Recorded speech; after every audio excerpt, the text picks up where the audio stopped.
हम एक ऐसी कौम है जिसको फास्टेस्ट ग्रोइंग इकोनॉमी कहा जाता है। टेक्नोलॉजी के मामले में हम आज तक पहुंच चुके हैं।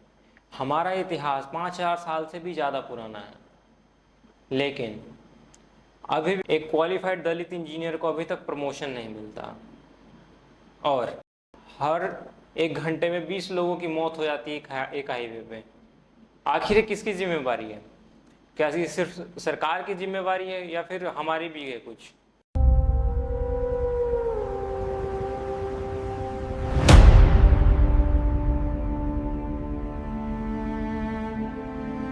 आज हम उस चीज़ की बात करेंगे जो इंडिया के लिए बहुत बड़ी प्रॉब्लम है, लेकिन उसके लिए कोई बात नहीं करना चाहता, उसके बारे में कोई सोचना नहीं चाहता।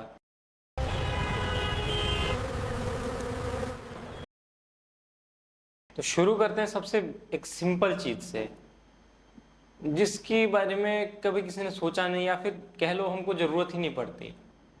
भारत में हर साल 62 मिलियन टन कचरा प्रोड्यूस होता है, यानी कि यूं कह लो 6.2 करोड़ टन कचरा जो है प्रोड्यूस होता है। उसमें साइंटिफिकली 60% ही उसको प्रोसेस किया जाता है, बाकी नदी नाली सड़क यही सब जगह फैला रहता है। एक सर्वे में 70% लोगों ने कहा कि अगर कोई और रूल नहीं मानता तो मैं क्यों मानूं। इसकी वजह से सिस्टम और ख़राब होता जाता है और ख़राब होता जाता है और ख़राब होता जाता है, जिसका कारण हम खुद ही हैं। खुद ही इंडियंस हैं जो कि अपनी बाहर जाके किसी और कंट्री में जाके बेइज्जती करवाते हैं, या फिर खुद हम इंडियंस जो हैं अपने इंडिया में भी अपनी बेइज्जती करवाते रहते हैं अपने सिविक्स के सेंस के चक्कर में। गली के बाहर कचरा पड़ा हुआ है, रूम के बाहर कचरा पड़ा हुआ है, ना यहाँ पे कचरा ठीक से प्रोसेस होता है, ना ठीक से रखा जाता है, ना कुछ होता है। आपको ज़्यादातर कचरा डस्टबिन के बाहर ही मिल जाएगा। बेशक कि डस्टबिन वहाँ पे लगे हों, अलग अलग टाइप के डस्टबिन वहाँ पे लगे हों, लेकिन आपको कचरा हमेशा डस्टबिन के बाहर ही गिरा मिलेगा। चाहे 1 सेंटीमीटर दूर हो, चाहे 2 सेंटीमीटर दूर हो, आपको कचरा हमेशा बाहर ही गिरा हुआ मिलेगा। दिल्ली का गाजीपुर ही देख लीजिए, 65 मीटर ऊंचा और लाखों टन कचरा जिसमें है। 2024 में उसमें आग लग गई, और मज़े की बात यह है कि उसमें आग लगी रही और जो उसका धुआं का कचरा है बच्चे उसमें सांस लेते रहे। और जो मेंटेलिटी है ना वहाँ की, मतलब जो इंडिया की है मेंटेलिटी कि कोई और नहीं उठा रहा तो मैं क्यों उठाऊं, यही स्लोली स्लोली किल करती जा रही है इंडिया को इंटरनली। ये सिर्फ गवर्नमेंट का फेलियर नहीं है, ये हमारा भी फेलियर है, क्योंकि हर कोई सोचता है मुझे क्या, कोई और उठाएगा कचरा। यहाँ फुटपाथ पर दुकान लगाना, पब्लिक प्रॉपर्टी को डैमेज करना, और तो और लाउड स्पीकर में गाने बजाना। जैसे जापान में है ना कि वहाँ पे थोड़ा सिविलाइज टाइप के लोग रहते हैं और वहाँ पे थोड़ा अच्छा भी लगता है जाने पे, साफ सुथरा भी रहता है। लेकिन यहाँ पे ये सिस्टम है, तू बजा तो भाई तू बजा, देखते हैं कौन रोकता है।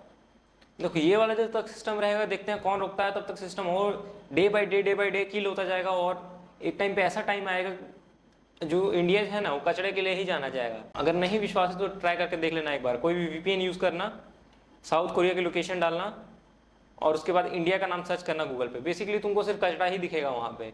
ये चीज़ सोच रखी है बाकी यूरोपियन कंट्रीज़ ने या फिर कोई और कंट्रीज़ ने। क्यों? क्योंकि हम लोग की इंडियंस की जो आदत है ना वो ज़ीरो सिविक सेंस वाली आदत है।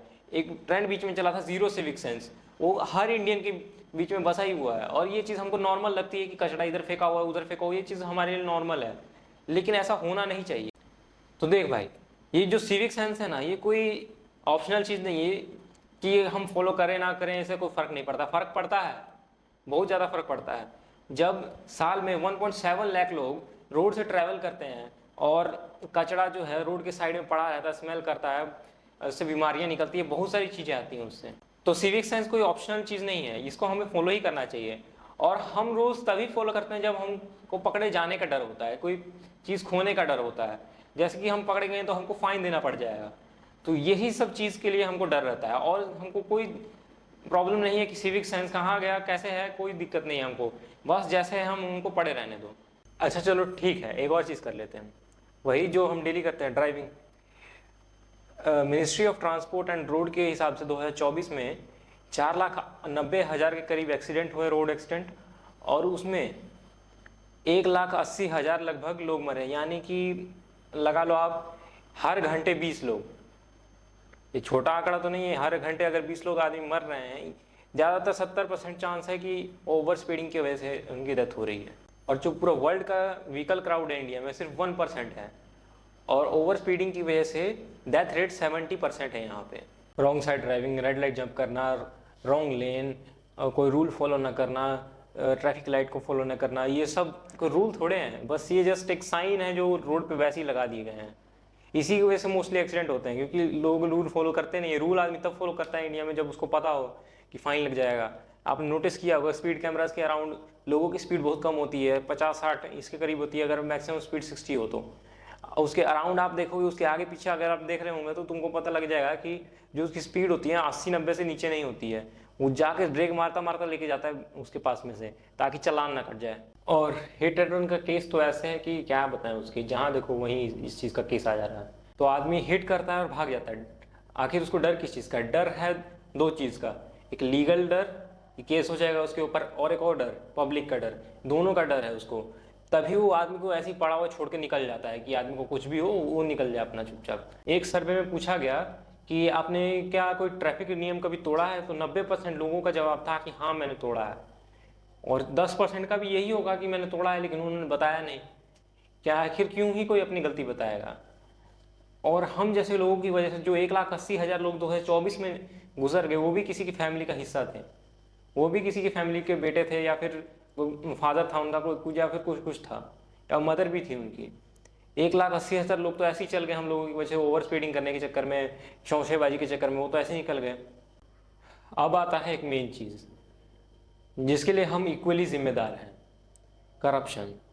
आखिरी बार सोचो कि तुमने कब किसी को ब्राइब दिया था या फिर ऐसा कुछ। ट्रांसपेरेंसी इंटरनेशनल की रिपोर्ट कहती है कि हर 2 आदमी में से एक आदमी हर पिछले 1 साल में एक बार ब्राइब दे चुका है, और 24% से ज़्यादा लोग हर साल मल्टीपल टाइम ब्राइब दे चुके हैं, या फिर प्रॉपर्टी रजिस्ट्रेशन के लिए, गाड़ी रजिस्ट्रेशन के लिए, पोल्यूशन के लिए, कोई चलान के लिए, कोई किसी चीज़ के लिए ब्राइब दे चुका है। तो सोचो ब्राइब कहाँ नहीं है, उसके बिना काम ही नहीं चलता है यहाँ पे। और हम लोगों का कहना है कि इसके बिना तो चलो जी काम ही नहीं चलता है। जो ये सब हम कर रहे हैं, ब्राइब दे रहे हैं या फिर ले रहे हैं, ये इससे चीज़ से क्या हो रहा है? सिस्टम स्ट्रांग हो रहा है, सिस्टम वीक नहीं हो रहा है, सिस्टम और स्ट्रांग हो रहा है, और हम इसको बढ़ावा दे रहे हैं। हाँ हाँ भाई चलो चलो ये चलता रहेगा, ठीक है। ये बताओ एक स्मार्ट सोल्यूशन है, जीनियस सोल्यूशन है, या फिर बेवकूफ़ी है? ये वाली बात ये, जो आदमी लाइन में 4-4 घंटे 5-5 घंटे खड़ा है, वो मतलब कोई रिश्वत नहीं देता, कोई ईमानदार आदमी है, वो रिश्वत नहीं देना चाहता या कुछ नहीं करना चाहता, वो सीधे तरीके से अपना काम कराना चाहता है। उसकी तो मेहनत बेकार है, उसकी तो कोई वैल्यू ही नहीं है मेहनत की। वो भी तो चलो यही सोचेगा ना फिर कि मैं तो सीधा चल रहा हूँ, आखिर कब तक चलूँ? वो तो चक्कर मारता मारता मर जाएगा फिर यहाँ पे, जो इस हिसाब का सिस्टम है इंडिया में। वो भी तो यही सोचता है कि चलो मैं भी दे ही देता हूँ। तो इसी वजह से जो इसका साइकिल है ना ब्राइब वाला, वो ऑलरेडी चलता ही रहता है, चलता ही रहता है। ट्रांसपेरेंसी इंटरनेशनल की ग्लोबल करप्शन बैरोमीटर रिपोर्ट कहती है कि इंडिया के 75% लोग पुलिस को करप्ट मानते हैं, करप्शन का मतलब घर मानते हैं, या यूँ कह लो।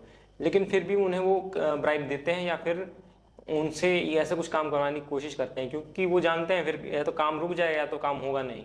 और यही इंडिया के लिए सबसे बड़ा एक ट्रैप है, जो कि एक बबल की तरह बनता ही जा रहा है, बनता ही जा रहा है। जिस दिन ये फटेगा भाई, उस दिन बहुत कुछ हो जाएगा। इंडिया में हर आदमी के अंदर कास्ट सिस्टम का जो जहर है ना, वो घुस कर बैठा हुआ है। 1950 में चाहे गवर्नमेंट ने एक लॉ पास कर दिया था कि अब कास्ट सिस्टम फॉलो नहीं किया जाएगा, अनटचेबिलिटी फॉलो नहीं की जाएगी, लेकिन अभी भी उसका जहर हर आदमी की रगों में बह रहा है, और हर आदमी उस चीज़ को फॉलो कर रहा है, कास्ट सिस्टम को। और ये इतना जहरीला चीज़ है कि आप हिंदू मुस्लिम के नाम पे किसी को लड़ा सकते हो, जातिवाद के नाम पे किसी को लड़ा सकते हो। नेता लोग इसी का फ़ायदा उठा के वोट उठा रहे हैं, इसी का फ़ायदा उठा के वो 5-5 साल जीत रहे हैं। और बात यहीं तक ख़त्म नहीं होती है। जब उन लोगों को रियलाइज़ होता है, उसके बाद भी अगले 5 साल बाद भी कि आपने गलत आदमी को वोट दे रखा है, फिर 5 साल बाद फिर उसी आदमी को वोट दे देते हैं अपने जाति के हिसाब से।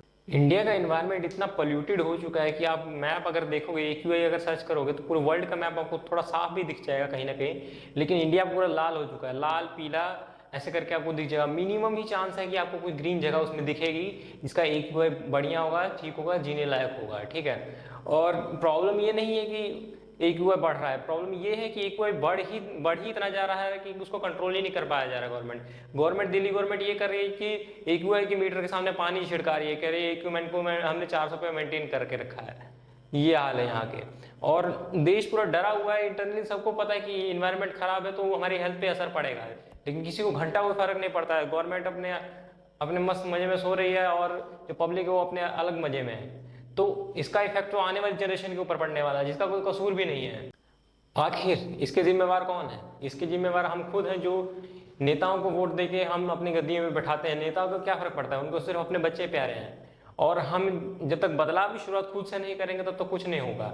क्योंकि अगर आप देख रहे होगे कि भरत तिवारी नाम का बिहार का एक आदमी था जो अपने गांव को बचाने के लिए लड़ रहा था पूरे सिस्टम से, आज उसी सिस्टम ने उसके साथ क्या किया हुआ है, उसका इनकाउंटर कर दिया, वो भी फेक। ऐसा इसलिए किया गया क्योंकि नेता मंत्री से ये सहा नहीं गया कि कोई आम आदमी, कोई नॉर्मल आदमी जनता की सेवा करने के लिए आया हुआ है या फिर ऐसा कुछ भलाई का काम कर रहा है। क्योंकि उन्होंने तो पूरा ठेका ले रखा है ना पूरे बेड़ागर्द करने का, लेकिन उनसे देखा नहीं गया। तो फेक एनकाउंटर करवाने के बाद ऐसा मतलब सोशल मीडिया पे हड़कंप मचा हुआ भरत तिवारी के नाम पे।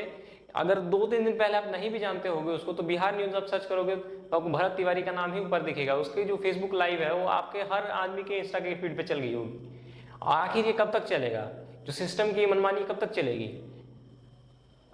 कभी ना कभी तो किसी को आवाज उठानी पड़ेगी। एक आवाज उठाएगा उसको मार दिया जाएगा, 2 आवाज उठाएंगे उसको मार दिया जाएगा। अगर इकट्ठे 140 करोड़ लोग हैं जो इंडिया में, वो आवाज उठाएंगे तो कितने कितने को मारेंगे ये लोग। अगर आपको ये वीडियो अच्छी लगी हो तो कमेंट जरूर करना कि कैसी है वीडियो, और नेक्स्ट टॉपिक के लिए कमेंट जरूर करना कि कौन सा टॉपिक आपको चाहिए। बाकी मैं लाता रहूँगा। बदलाव तभी संभव है जब आदमी एक कदम खुद से आगे बढ़ाए, ना कि दूसरों को देखे, क्योंकि दूसरे भी यही फिर सोचेंगे कि हम आगे क्यों जाएं। तो मिलते हैं फिर नेक्स्ट वीडियो में।